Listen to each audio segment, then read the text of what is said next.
나가사키 시내에서 북서쪽 방향으로 해안을 따라 차로 40분쯤 거슬러 가다 보면 고요하게 펼쳐진 바다 위에 엔도 슈사쿠 문학관이 있습니다.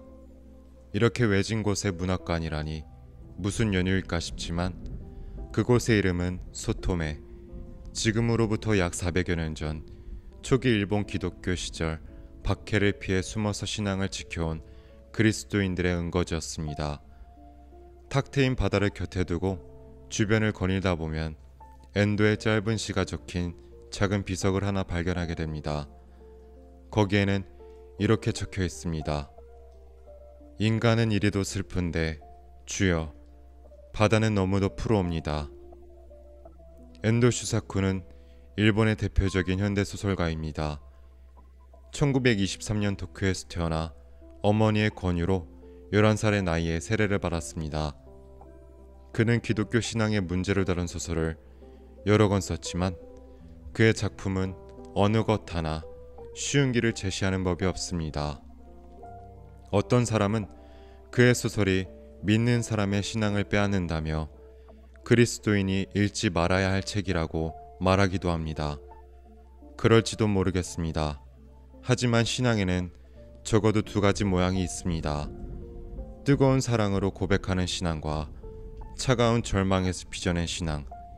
엔도의 작품은 서늘하게 움츠러드는 곳에서 피어낸 신앙에 가깝습니다. 하지만 지독한 의심의 경계를 지나온 신앙은 아무리 작은 불꽃이라 해도 쉽게 꺼지는 법이 없습니다. 그의 대표적인 침묵은 17세기 일본의 기독교 박해 상황을 토대로 신앙을 부인해야만 살아남을 수 있었던 극한의 상황 속에서 등장인물들의 내면을 치밀하게 묘사한 작품입니다. 우리에게도 2014년 세월호 사건 당시 아프게 물어야 했던 신앙의 질문, 하나님은 고통의 순간에 어디 계신가? 라는 주제를 소설 끝까지 밀고 나간 작품이기도 합니다. 2017년 사일런스라는 이름으로 영화되기도 했던 이 소설은 작가주의적인 성향이 강한 마틴 스코세이지 감독이 메가폰을 잡으면서 화제가 되기도 했습니다. 17세기 일본 기독교의 상황은 그야말로 최악에 가까웠습니다. 일본 막부는 잔인하고도 무자비한 탄압을 통해 신자들의 신앙을 빼앗아갔습니다. 그러나 그들 중에는 죽기까지 배교하지 않던 사람들도 있었는데 이 장면은 소설 속에서도 등장합니다. 밀물과 썰물이 오가는 바다에 나무 기둥을 세워 배교하기를 거절한 신자들을 묶어두는 것입니다. 밤이 되어 조수가 밀려오면 바닷물은 목까지 잠기게 되고 죽음을 피하려 발버둥치지만 그렇게 며칠을 버틴다 해도 결국은 극도로 지친 나머지 목숨을 잃게 되고 맙니다. 그러한 죽음을 목격한 주인공 선교사 로드리고 신부는 묻습니다. 이것은 순교다. 그러나 무엇을 위한 순교인가? 그는 푸르도록 아름다운 바다가 동시에 소름 끼치도록 아무 말이 없다는 사실을 깨닫습니다.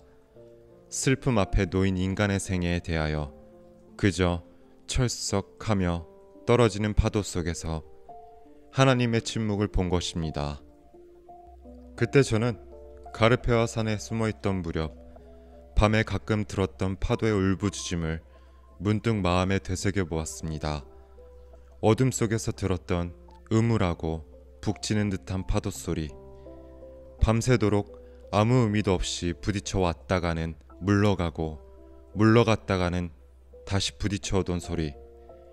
그 바다의 파도는 모키치와 이치소우의 시체를 그저 아무렇지도 않은 듯이 씻어내리고 삼켜버리고 그들이 죽은 뒤에도 여전히 같은 표정으로 그곳에 펼쳐져 있습니다. 그리고 하나님은 그 바다와 똑같이 침묵을 지키고 계십니다. 그러나 저는 그런 일은 있을 수 없다고 고개를 저었습니다. 만약 하나님이 계시지 않는다면 인간은 이 바다의 단조로움이나 그 무서운 무감동을 도저히 참을 수 없을 것입니다. 그러나 물론 만일의 이야기지만 그때 가슴 한구석 깊은 데서 다른 소리가 속삭였습니다. 만일 하나님이 안 계시다면. 이것은 무서운 상상이었습니다. 하나님이 안 계시다면 얼마나 우스꽝스러운 일인가. 만약 그렇다면 나무 기둥에 묶여 파도에 씻긴 모키치나 이치소의 인생은 얼마나 익살스러운 연극인가. 많은 바다를 건너 2년의 세월을 보내며 이 나라의 다다른 선교사들은 또 얼마나 우스운 환영을 계속 뒤쫓은 것인가. 그리고 지금 사람의 그림자조차 없는 산속을 방황하고 있는 나 자신은 얼마나 우스운 행동을 하고 있는 것인가. 이처럼 소설은 신앙과 불신의 경계를 오가는 인간 내면의 불안한 심리를 파고 들어갑니다. 결국 독자는 작가가 파놓은 문학적인 덫에 빠져 주인공이 경험하는 딜레마를 동시에 경험하게 됩니다. 그리고 로드리고 신부는 배교를 하고 맙니다. 당시 배교하는 방식은 매우 단순했습니다. 예수의 얼굴이 새겨진 동판을 발로 밟고 지나가면 그뿐이었습니다.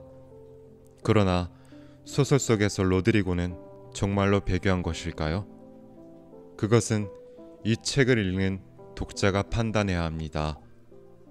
믿느냐 믿지 않느냐라는 두 갈래길 사이에서 작가는 우리더러 솔직해지라고 말합니다. 그 중간 어딘가에 있는 회색지대, 믿음과 불신의 길 사이에서 인간의 불완전함이 빚어낸 숱한 오솔길이 있음을 인정하라고 말합니다. 누구도 대신 걸어줄 수 없는 자신만이 걸어야 할 그 의심과 신앙의 길 사이를 걷는 자에게 하나님의 침묵은 곧 나의 침묵이 됩니다. 성화를 밟던 기억이 신부의 머릿속에 낙인처럼 남아 있었다. 통역이 자신의 발 앞에 놓았던 나무 판자, 거기에 동판이 끼워져 있었고 그 동판에는 일본인 세공자가 눈짐작으로 만든 그분의 얼굴이 새겨져 있었다. 그것은 신부가 오늘까지 포르투갈이나 로마, 고아나 마카오에서 수없이 보아온 그리스도의 얼굴과는 전혀 달랐다. 그것은 위엄과 자랑스러움을 지닌 그리스도의 얼굴은 아니었다. 아름답게 고통스러움을 견디는 얼굴도 아니었다. 유혹을 물리친 강한 의지의 힘이 넘쳐 흐르는 얼굴도 아니었다. 그의 발 앞에 있는 그분의 얼굴은 여위고 지나치게 지쳐 있었다. 많은 일본인이 밟았기 때문에 동판을 둘러싼 판자에는 거무스름한 엄지발가락 자국이 남아 있었다. 게다가 그 얼굴도 지나치게 밟혀서 우묵하게 들어가고 달아 희미해져 있었다. 우묵하게 들어간 그분의 얼굴은 괴로운 듯이 신부를 바라보고 있었다. 괴로운 듯이 자기를 바라보며 그 눈이 호소하고 있었다. 밟아도 좋다. 밟아도 좋다. 너희에게 밟히기 위해 나는 존재한다. 지금까지 일본의 소설가 엔도 슈사쿠의 침묵을 짧게 소개해드렸습니다. 혹시 나가사키에 가게 되면 소토메의 푸른 바다를 보고 오라고 권하고 싶습니다. 물론 손에는 엔도의 침묵을 들고서 말입니다. 힘들고 괴로운 상황이 닥칠 때 아무 말 없이 침묵하시는 하나님을 원망한 적이 있는지 모르겠습니다. 그럴 수 있습니다. 사실 예수님도 그랬습니다. 십자가에서 고통 가운데 있을 때 침묵하시는 하나님을 향해 부르짖었습니다. 나의 하나님, 나의 하나님, 어찌하여 나를 버리십니까? 하지만 예수님의 기도는 곧 침묵하시는 하나님에 대한 깊은 신뢰로 바뀝니다. 아버지, 당신 손에 내 영혼을 맡깁니다. 라고요. 예수님의 고난을 깊이 묵상하는 사순절을 보내고 있습니다. 믿음과 의심의 이분법을 넘어 우리의 연약함과 불완전함을 아시는 주님 앞에 나아가 때론 나도 다 알 수 없는 것들에 대해 침묵하며 고요하게 주님 곁에 머무는 것도 좋겠습니다.